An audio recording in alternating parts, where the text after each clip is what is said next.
What is epidemic? Epidemic is the occurrence of a disease or health related event clearly in excess of normal expectancy. এর মানে হলো একটা কমিউনিটিতে আমরা যত সংখ্যায় কোনো রোগের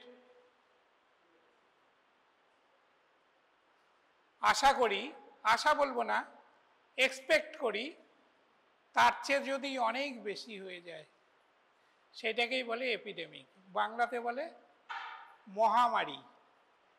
আবার রিপিট করছি আমি, epidemic is a phenomenon in which there is occurrence of a disease in a community which is clearly in excess than normal expectancy. এই যে কোভিড হয়েছিল, COVID-19, it is nothing but a respiratory virus disease. Now it is also present in different part of the world, including India. It is now very minimum. It is present still, but its number is not clearly in excess. যখন এই সংখ্যাটা clearly in excess দেন, দুটো চারটে হবে, clearly in excess হয়েছে, তখনই সেটা epidemic হয়ে গেছে। যেটা হয়েছিল এত তো আশা করিনি আমরা। Even in the March 2000, we could not expect that the number of the COVID-19 will be so enormous. And ultimately it breaks all the records of previous records and it became an epidemic. Okay. Now, what is outbreak? Outbreak is synonymous with epidemic. When you cannot judge whether it is an epidemic or not, then this term outbreak is used. Otherwise, it is synonymous. Epidemic বললে খারাপ শোনায়, মহামারী হয়ে গেছে, তাতে কাদের discredit? Health sector of the ruling party. তারা সবসময় চায় এটাকে ডিক্লেয়ার না করতে। Opposition is always trying to declare it as epidemic. তখন সেইটা ধামাচাপা দেওয়ার জন্যে রুলিং পার্টি কি করে? Oh nothing, it is not an epidemic, it is an outbreak. বুঝতে পেরেছো? একটু soften the term.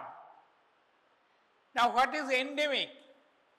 Endemic is a disease which is occurring in a community continuously.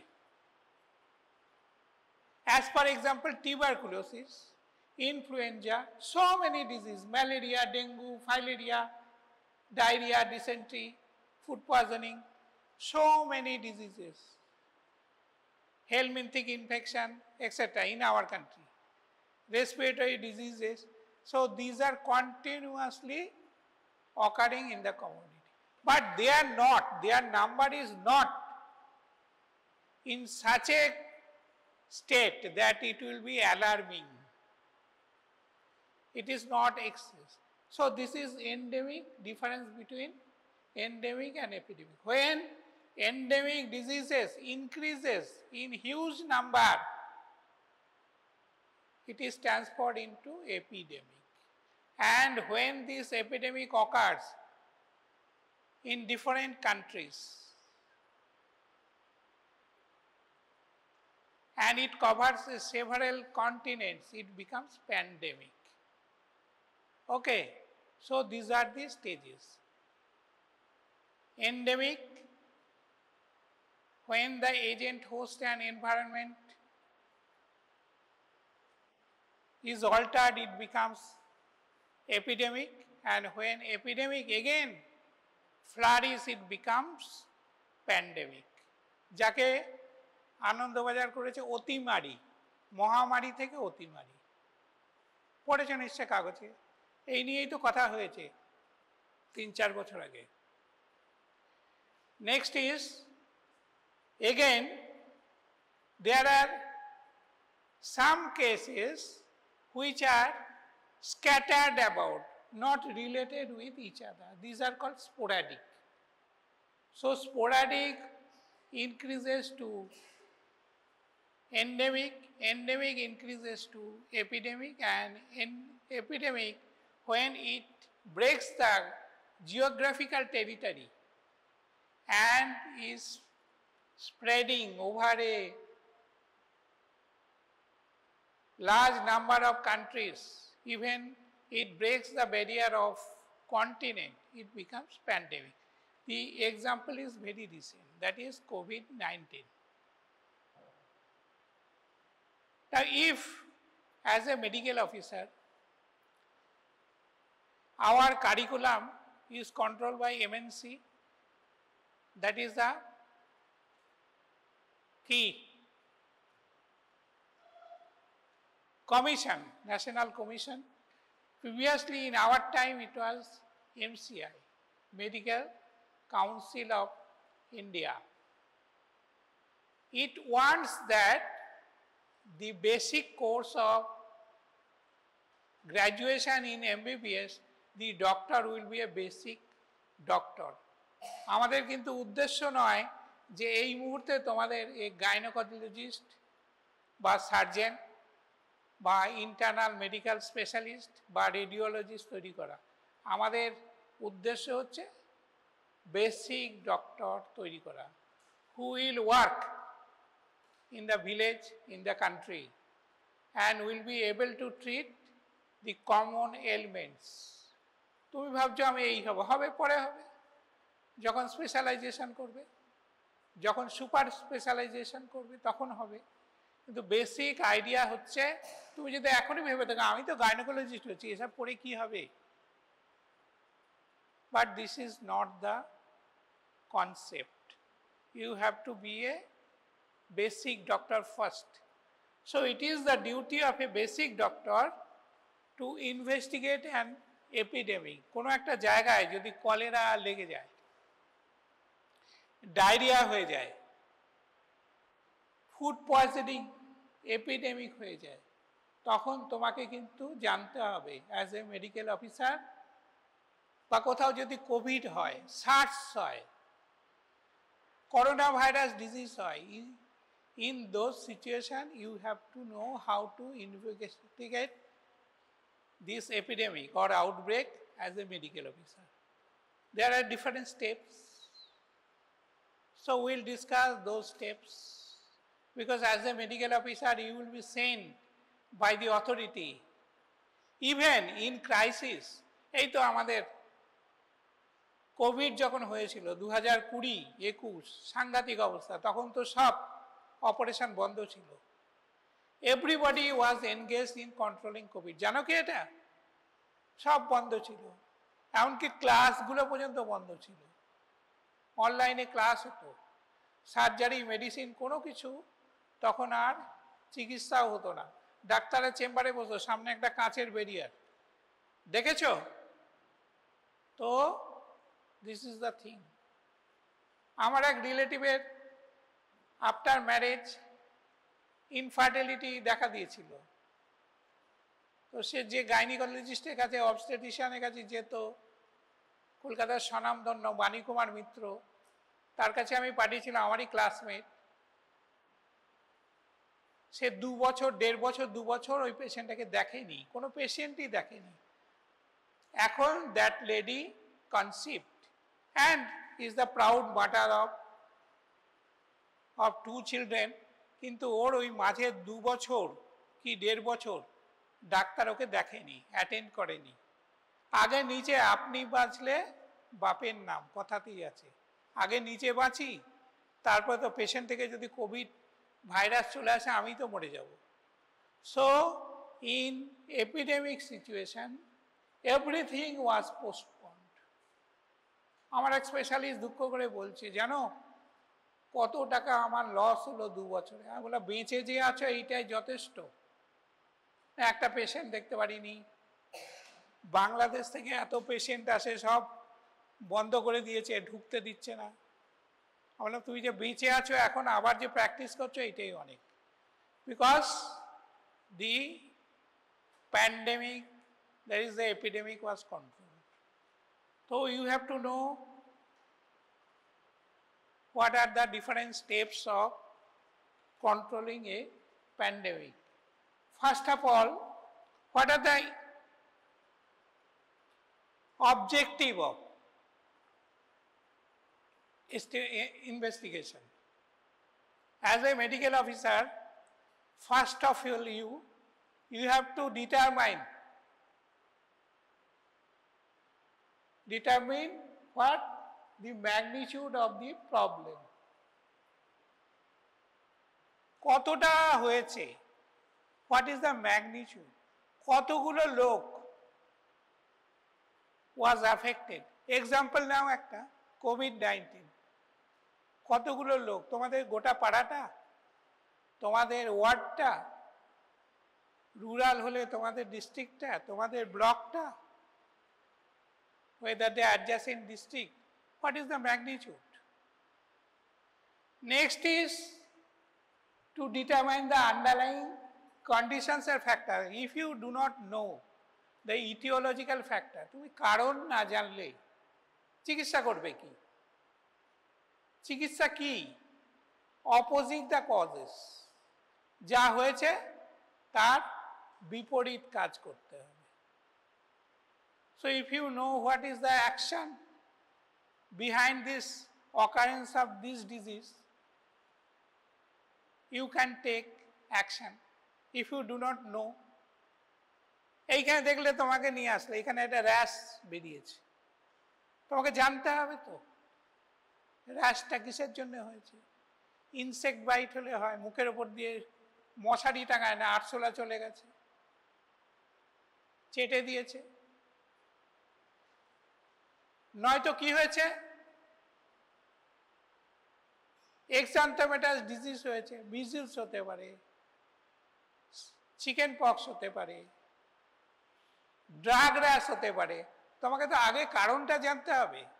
তুমি ডায়াগনোসিস করলে কি না it is due to insect bite, তার treatment একরকম। Exanthematous fever হলে জ্বর আছে কিনা তার কারণ একরকম, সেইভাবে তোমাকে অ্যাকর্ডিংলি ট্রিট করতে হবে। ওকে, so you have to know the causes or the etiological factors. To identify the source, একটা ব্লকে, একটা গ্রামে, যেমন আমি যখন আইডি হসপিটালের মেডিকেল সুপারিনটেন্ডেন্ট কাম ভাইস প্রিন্সিপাল ছিলাম, সেই সময় একদিন দেখলাম বিকেলবেলা আমার কাছে বাড়িতে, আমি চলে গেছি তখন হসপিটাল থেকে, 6টার সময় ফোন আসলো যে হসপিটালে পাঞ্জাব লরি করে পেশেন্ট ঢুকছে। আমরা সে কি, তড়িঘড়ি গাড়ি নিয়ে বেরিয়ে হসপিটালে আসলাম। It is 9 kilometre from my residence at Beleghata. দেখলাম সেই পাঞ্জাব লরি করে পাথর বা বালি আসলে খুলে দিলে কি হয়, হুড়মুড় করে বালি বা পাথর পড়ে, সেই রকম পেশেন্ট সব নামছে। কি হয়েছে না ফুড পয়জনিং হয়েছে। তাই বলে এত পেশেন্ট, 450 পেশেন্ট। আমাদের হসপিটালের ডায়রিয়া ওয়ার্ড ছিল, ইনফেকশাস ডিজিজ হসপিটাল, 60টা মেল 60টা ফিমেল, আর পেশেন্ট এসেছে 450। এবার বলো তুমি তাদেরকে কোথায় বসাবে, কোথায় শোয়াবে, কি চিকিৎসা দেবে, ডাক্তারি বা কি করবে অতগুলো রুগীকে? কি ব্যাপার না, একটা ধর্মীয় অনুষ্ঠানে উপবাস ভঙ্গের পর একটা ঘুগনি না কি খেয়েছে, ব্যাস খাওয়ার 1 ঘন্টা পর থেকেই শুরু হয়েছে diarrhoea and vomiting. That is food poisoning. নিশ্চয় ফুডটার মধ্যে কিছু একটা ছিল। তো ইট is A clearly an epidemic. তোমাকে বলতে হবে না যে এটা epidemic. Why? Because if continuously patients are coming to the emergency of infectious disease hospital all over the day, একটা দুটো তিনটে চারটে করে পেশেন্ট আসছে। ইট ইজ নট অ্যালার্মিং, এটা আসবেই আমাদের দেশে, যেখানে food hygiene is bad, water hygiene is bad, people is not aware of their health conscious of hygiene, so people will suffer from food poisoning, gastroenteritis. সারা দিন ধরে একটা দুটো পেশেন্ট আসছে, কিন্তু সন্ধ্যের সময় যদি লরি করে 450 পেশেন্ট আসে, একটা লরি না, একাধিক ম্যাটাডোর, ছোট হাতি নাকি বলে তাতে করে, তো এসেই যাচ্ছে অ্যাম্বুলেন্সে জায়গা দিতে পারছে না। তাহলে this 440 number is clearly in access than normal expectancy. আমরা কি এক্সপেক্ট করছি? হ্যাঁ, একটা দুটো তিনটে চারটে এরকম আসবে, কিন্তু সেখানে 450 এসে গেল। So it is clearly an access.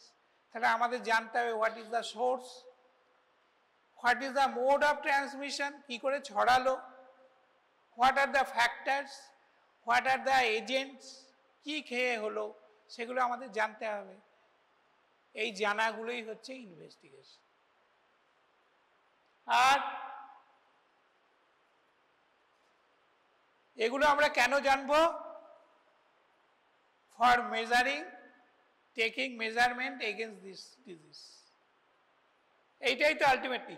তোমার কাছে পেশেন্ট আসলো, শুইয়ে দিলে, পেট টিপলে, প্রেশার নিলে, এই করলে ওই করলে, এবার তোমাকে কি করতে হবে? You have to diagnose. What type of diagnosis? ইহাও হইতে পারে, উহাও হইতে পারে, তাহাও হইতে পারে। তবে এটাকে বলে কি? কি বলে? Differential diagnosis. তুমি তো শিওর নাই কি হয়েছে, পেটে ব্যথা হয়েছে, কি জন্যে?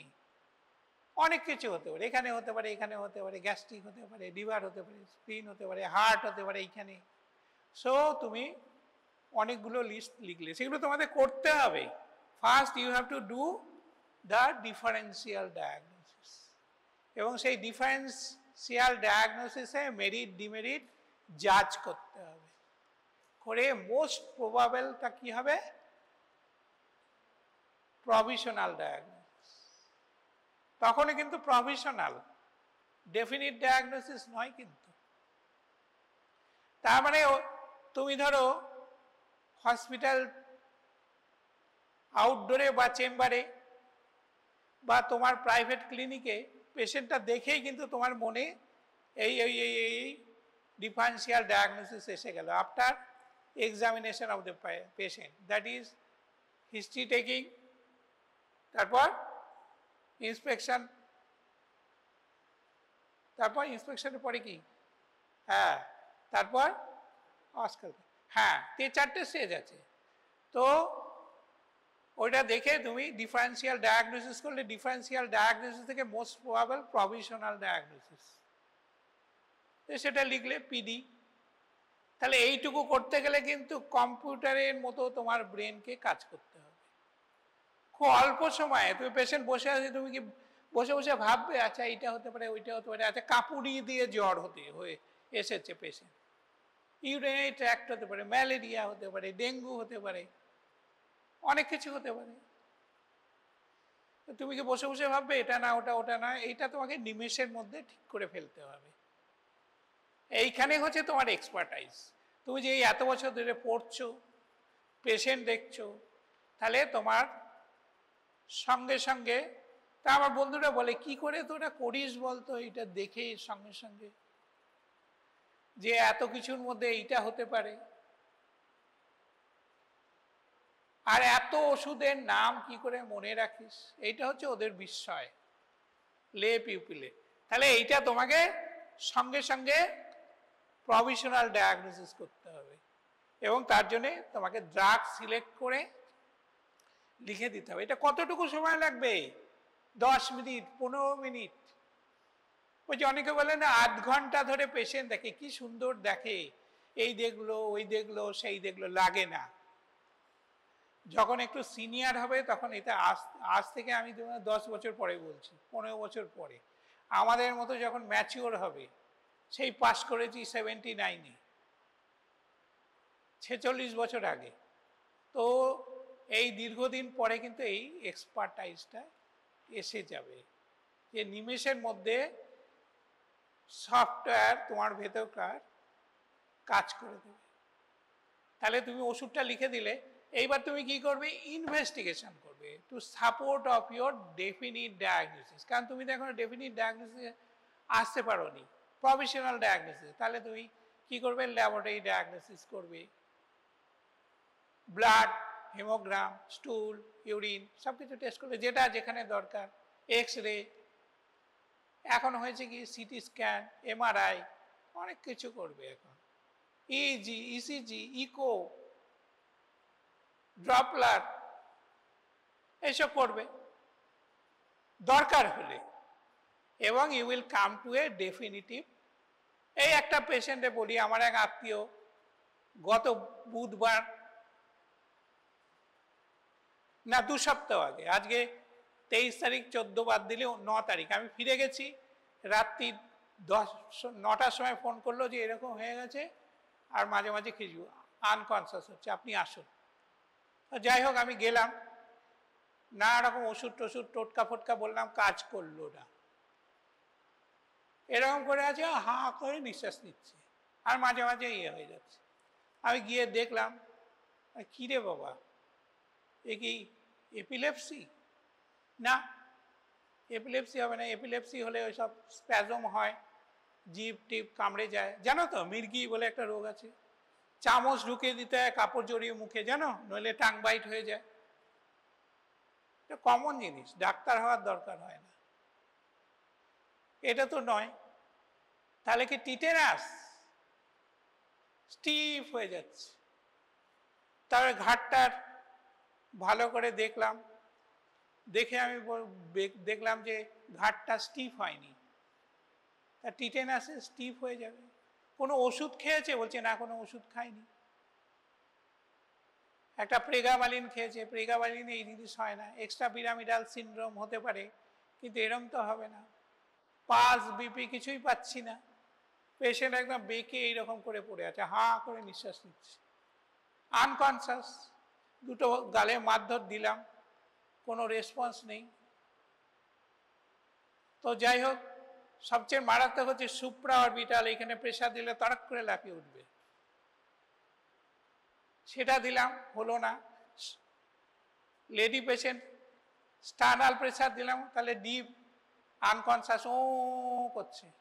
তখন আমি বললাম একে নিয়ে যেতে হবে। তারপরে অ্যাপেলে তো নিয়ে গেল, গিয়ে সেখানে ওই যেমন জল, কল, নল, জানো তো, জল মানে এইখানে, কল মানে রাইলস টিউব, জল, নল, আর ওদিকে ক্যাথিটার পরিয়ে দিল। অ্যাপেলের এমার্জেন্সি ডাক্তার এরশাদ আলী আমার চেনা, সে একটা লোরাজিপাম ইঞ্জেকশন, বলে স্যার একটা লোরাজিপাম দিচ্ছে, আমার দিন, যেটা বুঝুন, এখানে আমি ডাক্তার না, আমি পেশেন্ট পার্টি, দিয়ে দিল। তারপর দেখলাম কিছুক্ষণ পরে পেশেন্টের সেইগুলো সব স্থির হয়ে গিয়ে করে তাকাচ্ছে, কি জিভ দেখাও, তখন দেখছি কনসিয়াস। তো তাকে তো বললো তোমাদের লাইফে হয়তো এরকম একটা কেস পেতে পারো, হোম কলে গিয়ে দেখবে এই কেস, তখন মনে পড়বে হয়তো। তো যাই হোক, তাকে নানা রকম সিটি হ্যান ত্যান করলো, বললো সিসিউতে ভর্তি করতে হবে, হ্যান করতে হবে। তারপরে বিলটা যখন 3 লাখ টাকা হলো, তখন বলছে এবার ছেড়ে দেবো। বুঝতে পেরেছ? আমরা ভাবছি, আমি মনে মনে ভাবছি, অ্যাপেলে তো ডাকাত, নাম করেই বলছি, 5 লাখ টাকা না হলে কি ছাড়বে? তো যাই হোক, ডাক্তার আমার চেনাশোনা বলে কেন রেখে দিয়েছেন, ছেড়ে দিন এইবার। না, এইচডিইউতে দেবো। আমার এইচডিইউতে দেওয়ার দরকার কি, জেনারেলে দিয়ে দিন। তো যাই হোক, সেখান থেকে তাকে আলটিমেটলি ছুটি দিল। এখনো তার ইনভেস্টিগেশন হচ্ছে, আজ এইটা, কাল HTUTT, অনেক দিন আগে পড়েছিলাম এইসব। এখন বলছে ইন্টারনাল ক্যারোটিড, এক্সটার্নাল ক্যারোটিড, সব অ্যাঞ্জিওগ্রাফি হলো, ইইজি হলো, 24 আওয়ার্স হল্টার হলো, জানো 24 আওয়ার্স হল্টার। মানে ইসিজি ট্রেসিং ফর 24 আওয়ার্স, কোনো একটোপিক বিট হেন তেন কোনো কিছুতেই কিছু পাওয়া যায় না। তারপরে লিপিড প্রোফাইল হলো, সেও হলো, সবই হলো, এখন চলছে। আজকে নাকি তার ফলো আপ আছে ডাক্তারের কাছে। এখানে আমি আজকে এলাম, এসব ডাক্তার যারা ছিল সিনিয়র কনসাল্টেন্ট বলে, কে দেখছে তোর ইয়েকে? আমার রিলেটিভ। ও অমুক, হয়তো ভালো না, আমি ভালো ডাক্তার দিচ্ছি বলে সব হোয়াটসঅ্যাপে অমুককে দেখা, দুর্গা অমুককে তমুক, এইখানে বসে ওখানে অ্যাডভাইস দিল। যাই হোক, ফলো আপ তো করাতে হবে।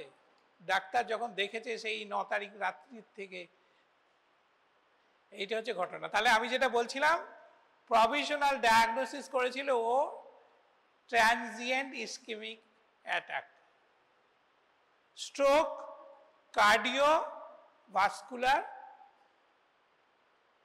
Syndrome, stroke, cardio neurogenic syndrome. বুঝতে পেরেছো? Provisional diagnosis. তারা ওরা এখনো হাতড়ে বেড়াচ্ছে। ইয়াং লেডি, দুটো বাচ্চার মা, ছোট ছোট, 35 ইয়ার্স। এখন কি হবে আমি জানি না, আমার খুবই ক্লোজ রিলেটিভ। তো এনিহাউ, দিস ইজ দি, অন্যদিকে চলে গেলাম। তাহলে তোমাকে কি কি করতে হবে? কারণটা না জানলে, যেটা আমি বলছিলাম, তুমি কিন্তু রেমেডি দিতে পারবে না। কারণ কারণটা জানলে ইউ উইল টেক অ্যাকশন। অ্যাকশনটা কি? টু অপোজিং দ্য কজ, যা ঘটেছে তার উল্টোটা করা, to rectify the cause. This is the treatment.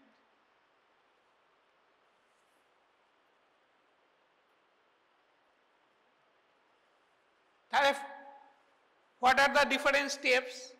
First is verification of the diagnosis.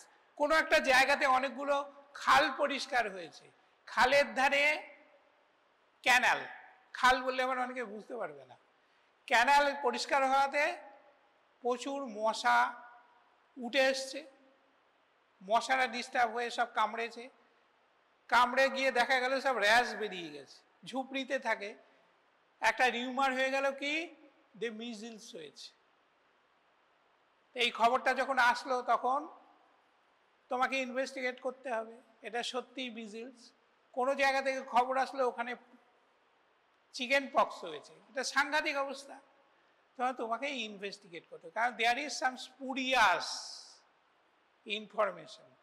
সেখানে you went and verify the diagnosis. কতগুলো এক্সামিন করলে, সবাইকে করার দরকার নেই, you take a sample and examine.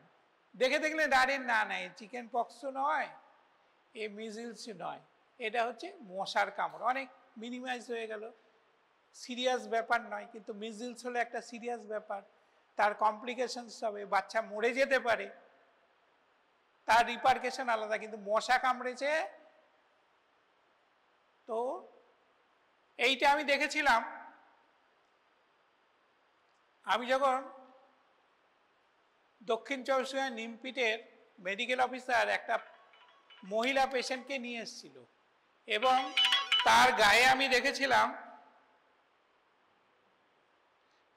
আমি দেখেছিলাম একদম জটের ঘামাচি বেরোলে যেরকম হয় রোদে ঘুরলে, সেরকম মশার কামড়।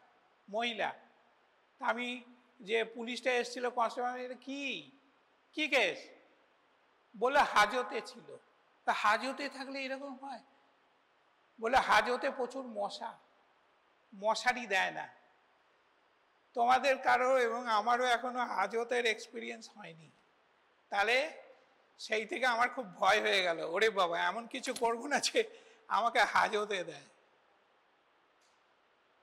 তো এখন তো ডাক্তারদের এই পেশেন্ট মরে গেলে হাজতে ভরে দিচ্ছে দেখছি। তাহলে ওই হাজতে এতই যদি মশা হয়, এবং তারা কামড়ে, যদি মশা কামড়েছে না ঘামাচি হয়েছে বোঝা যাচ্ছে না, তো সাংঘাতিক অবস্থা। তাই যেটা আমি বলছিলাম, যে তোমাকে গিয়ে ডায়াগনোসিস করতে হবে, whether it is a measles or anything else. মশা কামড়ালে খুব, it is not a serious case, but measles, chicken pox হলে, স্মল পক্স এখন হয় না, so it is a serious condition. And if possible you give the laboratory investigation. ল্যাবরেটরির জন্য অনেক কিছু পাঠালে, স্টুল, ইউরিন, যার যেখানে দরকার, ব্লাড, কিন্তু ল্যাবরেটরি রেজাল্ট আসলে তো 2-3 দিন সময় লাগবে। তো ইউ শুড নট ওয়েট যে কবে ল্যাবরেটরিতে পাঠিয়েছি, রিপোর্ট আসুক তারপরে অ্যাকশন নেব। No, you have to continue আমি বলবো অ্যাকশন। যত বেশি নেক্সট স্টেপ ইজ কি?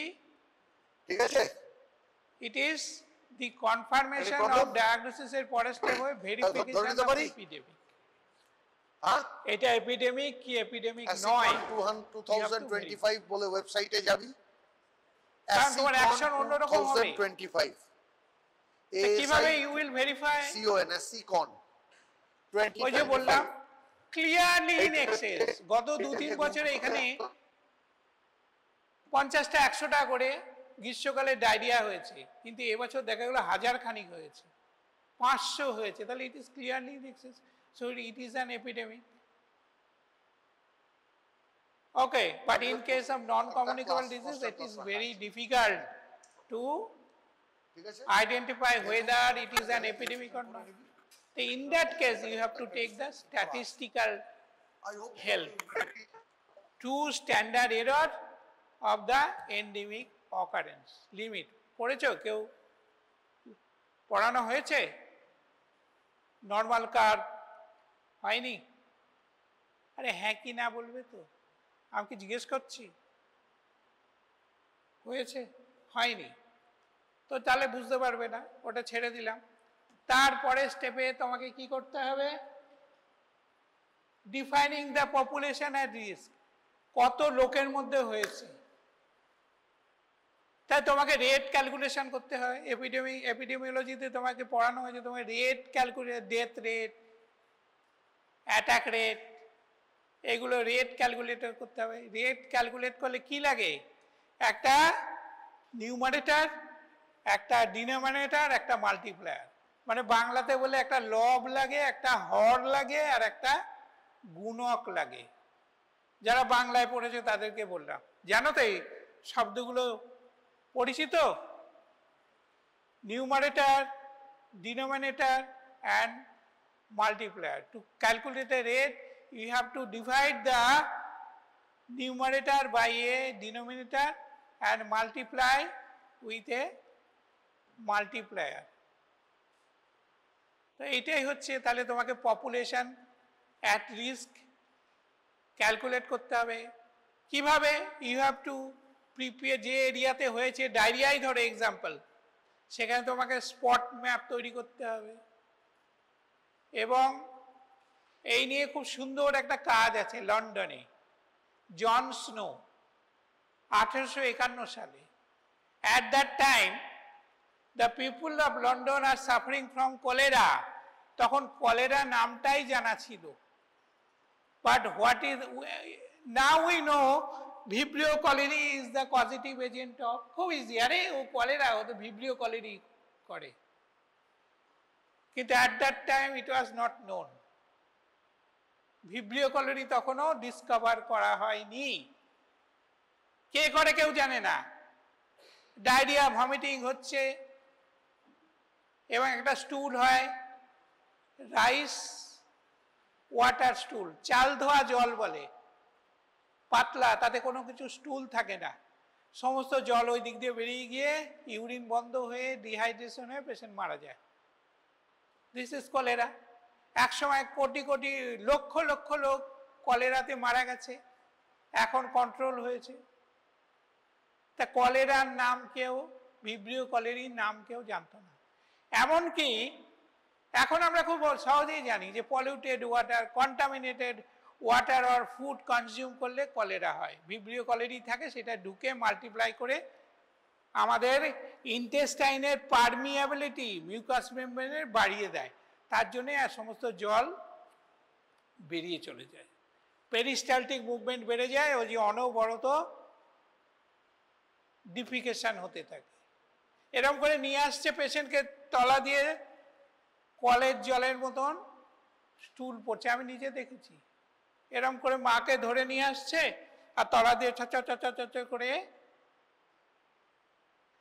পেশেন্ট ইজ নট মিক্সুরেটিং, স্টুল বেরোচ্ছে শরীর থেকে। তাহলে বোঝো এইভাবে যদি স্টুল বেরোয়, নর্মাল স্টুল কি হয়, হার্ড হয়, কনসিস্টেন্সি হয় for absorption of the water. কিন্তু সেই স্টুল যদি চাল ধোয়া জলের মতন রাইস ওয়াটার হয়, তাহলে বুঝতে পারছো কি পরিমাণে জল এবং সল্ট শরীর থেকে বেরিয়ে যাচ্ছে। পেশেন্টের ক্র্যাম্প হয় এবং আলটিমেটলি ডিহাইড্রেশনের জন্য হার্ট অ্যাটাক হয়ে মারা যায়। Salt and water depletion. তখন এসব কিচ্ছু জানা ছিল না।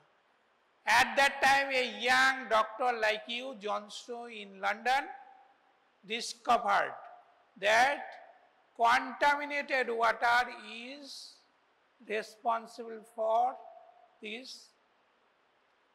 notorious disease, cholera.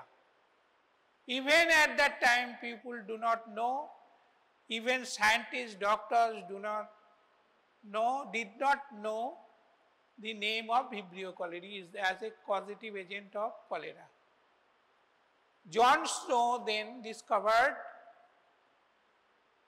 this consumption of polluted water, unsafe water is responsible for, and it is done by this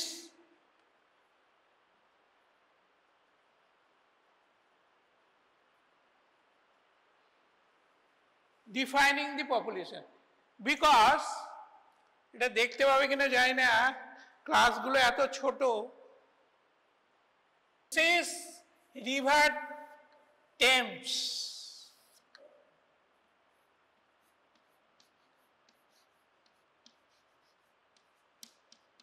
and these are the highlands. শুনেছ এইসব highlands, and this is the London city. At that time, the wastewater containing stool, urine, all the waste, all the mechanical effluents, all are going to the river. এখনো হচ্ছে, গঙ্গা নদীতে ফেলা হচ্ছে effluents, and it is polluting the water. Now, there are two companies of water pump. One is Lambeth, another is Vauxhall. And at that time, এখন আমাদের কি হয়, এখানে পলতা এবং গার্ডেন রিচে গঙ্গা থেকে জল তোলা হয় এবং সেটা রিফাইন করা হয়। তোমাদের কোর্সে আছে পিউরিফিকেশন অফ ওয়াটার, এবং সেই জল আমরা খাই বা পান করি। কিন্তু অ্যাট দ্যাট টাইম এসব সিস্টেম ছিল না, কেউ জানতোই না। তাহলে কি হতো, রিভার থেকে সরাসরি জল তুলে লোকের বাড়িতে সাপ্লাই করা হতো। এমনকি আমি 40 বছর আগে যখন পশ্চিম দিনাজপুরে পোস্টেড ছিলাম, পেশেন্ট দেখতে গেলে আমাকে শরবত দিত খেতে, ওটা হচ্ছে ওখানকার কাস্টম। গন্ধরাজ লেবু আর মিষ্টি বা চিনি দিয়ে দিত। আমি জিজ্ঞেস করতাম যে এটা কিসের পানি?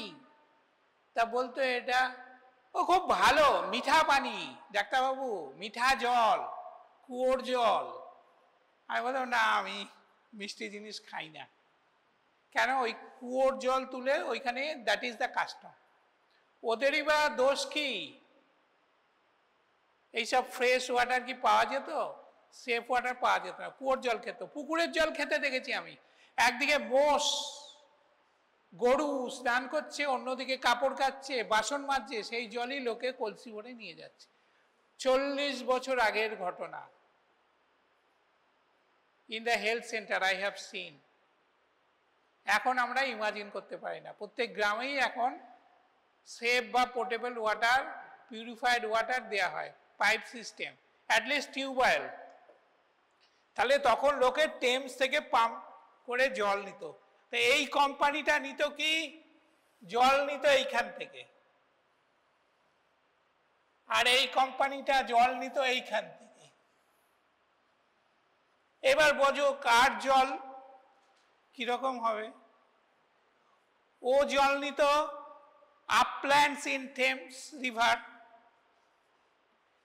and it is taking water from London basin, তাহলে ডেফিনেটলি এর জল যেসব বাড়িতে সাপ্লাই হচ্ছে তাদের পলিউটেড ওয়াটার কনজাম্পশন, তাহলে এইসব বাড়িগুলোতে কি হচ্ছে, কম্পারেটিভলি সেফ ওয়াটার দে আর কনজিউমিং। এইটা উনি বার করে একটা যুগান্তকারী আবিষ্কার করে ফেললেন যে Vauxhall company is drawing water from London basin which is polluted water, and Lambeth company is drawing water from Thames, same Thames river, from the uplands before the water becomes polluted by people's action. যেখান থেকে জল নিচ্ছে সেখানে মানুষের pollution পৌঁছে না, জল তো ওপরে ওঠে না, নিচে নামে। তাহলে এই দেখে উনি বললেন এইসব প্রথমে কিন্তু এই তো এখন আমরা জানি, কিন্তু হি ডিড ইট রেট্রোভার্সলি। উনি প্রথমে দেখলেন কোন কোন বাড়িতে কলেরা হয়েছে, কোন কোন বাড়িতে কলেরা হয়নি, সেই সব বাড়িগুলোর ওয়াটার সাপ্লাই কোথা থেকে, যেসব জায়গায় ও কলেরা হয়নি তার সাপ্লাই কোথা থেকে। তখন উনি আইডেন্টিফাই করলেন যে এরা এই এরিয়া থেকে এই পাম্প থেকে জল নেয়, এরা এই পাম্প থেকে জল পায়। তাহলে এই পাম্প কোথা থেকে জল নেয়, জল তোলে টেমস থেকে, আর এই কোম্পানি কোথা থেকে জল তোলে। এই দেখে উনি ডিফারেন্স করলেন যে এখানকার জল পলিউটেড, সুতরাং polluted water is related with occurrence of cholera. সেই একটা ইয়াং ডাক্তার কিন্তু এই ইনভেস্টিগেট করে, দ্যাট এপিডেমিক ইনভেস্টিগেশন করে দেখালেন যে water that is the cholera is caused by consumption of polluted water. তখনই কিন্তু ভিব্রিও কলোনির নাম কেউ জানত না। So this is in this way. এখন তো আমরা অনেক কিছুই জানি, তোমাকে জিজ্ঞেস করলে বলে তুমি না জানলে বইটা দেখে নেবে, গুগল দেখে নেবে, হ্যান ত্যান। তখন তো এইসব ছিল না। তখন আস্তে আস্তে এইভাবেই মেডিকেল হিস্ট্রি ডেভেলপ করেছে বাই দিস এপিডেমিক ইনভেস্টিগেশন। যে কোনো, not only this diarrhoea, dysentery, communicable disease, also the heart disease, coronary heart disease, stroke, diabetes, hypertension, সব কিন্তু এই ইনভেস্টিগেশন করে আস্তে আস্তে আস্তে আস্তে আমরা কজটা জানতে পেরেছি। তা মেডিকেল হিস্ট্রির একটা ট্রিমেন্ডাস, মার্ভেলাস, আনইমাজিনেটরি একটা ডেভেলপমেন্ট। গত সালে বলো, দেখো না 1900 এইরকম 20-20 সালে কত আমরা পেছিয়েছিলাম। 1800 এইরকম 20-25-এ আমরা কোথায় পড়েছিলাম? অধিকাংশ 200 বছর আগে আমরা ব্যাকটেরিয়া, ভাইরাসের নামই জানতাম না। আস্তে আস্তে আস্তে আস্তে ডেভেলপ হলো, রিলেট করা হলো এবং তার মেডিসিন তৈরি হলো, এবং in this way now most of the diseases are controllable. So in this way a map is very necessary. Next step is rapid search of all cases and their characteristics, that is medical survey. তোমাকে যেতে হবে না, তুমি টিমের head আন্ডারে যেসব non medical staff আছে তারা গিয়ে মেডিকেল হিস্ট্রি করবে, কি খেয়েছিল, কখন খেয়েছিল। আমাদের এক্সাম্পল হচ্ছে এখানে একটা গ্যাস্ট্রোএন্টারাইটিস। যেমন আমি বললাম ওই যে এই ঘটনাটা ঘটেছিল বাঁকড়াতে, উত্তর 24 পরগনা। ওই যে সন্ধেবেলা অত পেশেন্ট আসলো, একটা গণ খাবার খেয়ে এই জিনিসটা হয়েছিল। তো in that way the workers went there, they took all history, কি খাবার কখন খেয়েছে, কোথা থেকে খেয়েছে, কিভাবে রান্না হয়েছে, কে রেঁধেছে, কোথা থেকে জল এসেছে, ইত্যাদি ইত্যাদি, everything they investigated. Evaluation of the ecological factor, ওই যে বললাম ইকোলজি মানে এনভায়রনমেন্টাল ফ্যাক্টর, যেখানে রান্না হয়েছে সেখানকার স্যানিটেশন কিরম ছিল, যারা রান্না করেছে তাদের কোনো ডিজিজ ছিল কিনা। Suppose A cook has diarrhoea, So he may contaminate the food, and in this way it is distributed to all the people and all suffer from diarrhea. So এইগুলো ইকোলজিক্যাল ফ্যাক্টর তোমাকে দেখতে হবে। তারপরে কোথায় store করা হয়েছিল, অনেক আগে তৈরি হয়েছিল কিনা। যেমন একটা সত্যনারায়ণের সিন্নি খেয়ে একদিন হেলথ সেন্টারে 150 পেশেন্ট আসলো। কি হয়েছিল না, কাঁচা দুধ দিয়ে সিন্নি তৈরি হয়েছিল এবং সেইটা সন্ধে অবধি ডিস্ট্রিবিউট করা হয়েছিল। তা কি হয়েছে, কাঁচা দুধ কি হয়ে গেছে, কন্টামিনেট হয়ে। তোমরা জানো তো দুধ is a very, milk is a very good medium for bacterial growth. So the raw milk became polluted and there is generation of diarrhea. Shigella, Salmonella, Staphylo, Strepto, all these types of bacteria are grown. Klebsiella, Clostridium, all types, Bacillus cereus, so all these types of bacteria are grown and there is contamination of this সিন্নি। তাহলে প্রথম দিকে যারা খেয়েছে 10টার সময় distribute, পুজো শেষ হয়ে distribute করা হয়েছে, 11টা 12টা অবধি যারা খেয়েছে তাদের কিছু হয়নি 1-2 ঘন্টা। পরে যারা 12টা 1টা 2টো 3টে ঢাকা আছে কলার পাতা দিয়ে, যারা খেয়েছে তাদের ডায়রিয়া হয়েছে। এটা রেমেডি কি বলো তো? ধর্মও থাকবে, বিজ্ঞানও থাকবে, স্বাস্থ্যও থাকবে। কি বলো দেখি? তুমি তো এটা বন্ধ করতে পারো না। সত্যনারায়ণ পুজো, সিন্নি দেবে, একটা মনোবাঞ্ছা, ধরো তোমার বাড়িতেই দেওয়া হয় না?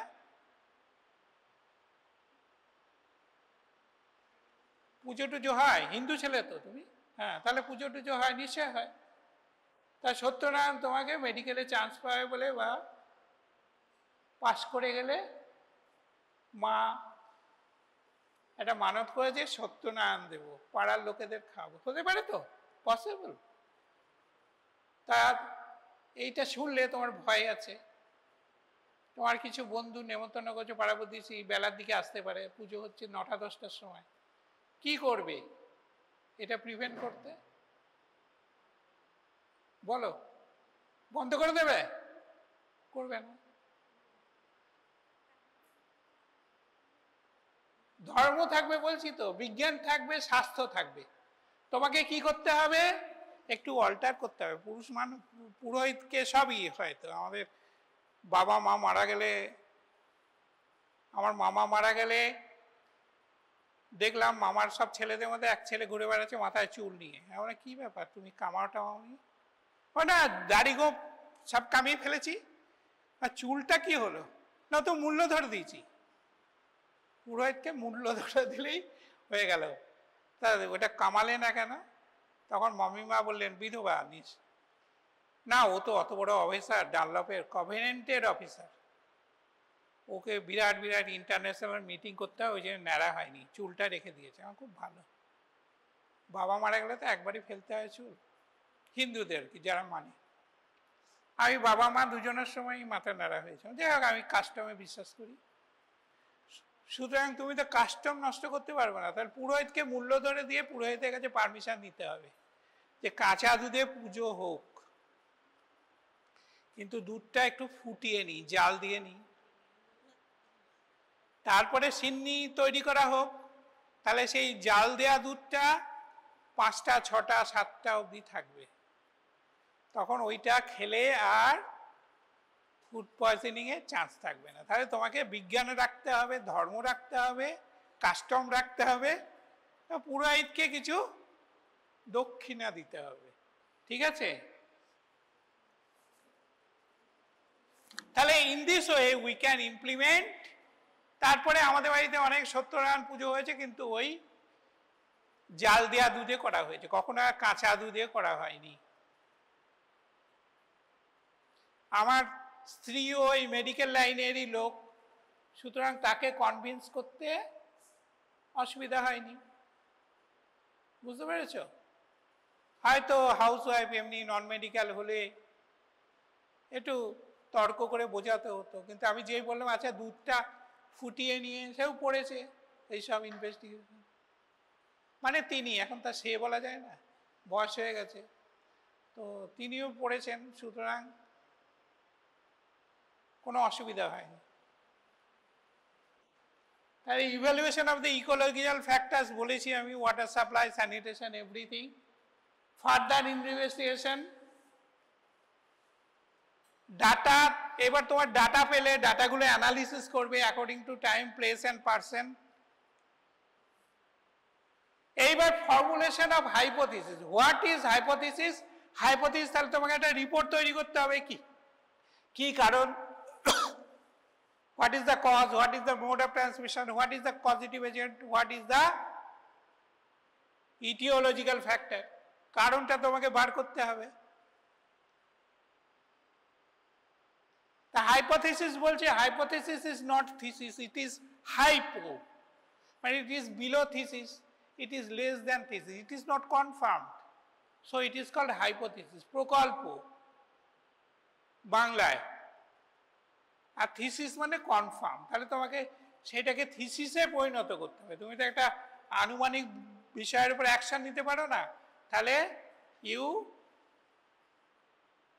Just test this hypothesis to give your confirm opinion and ultimately you will give a report.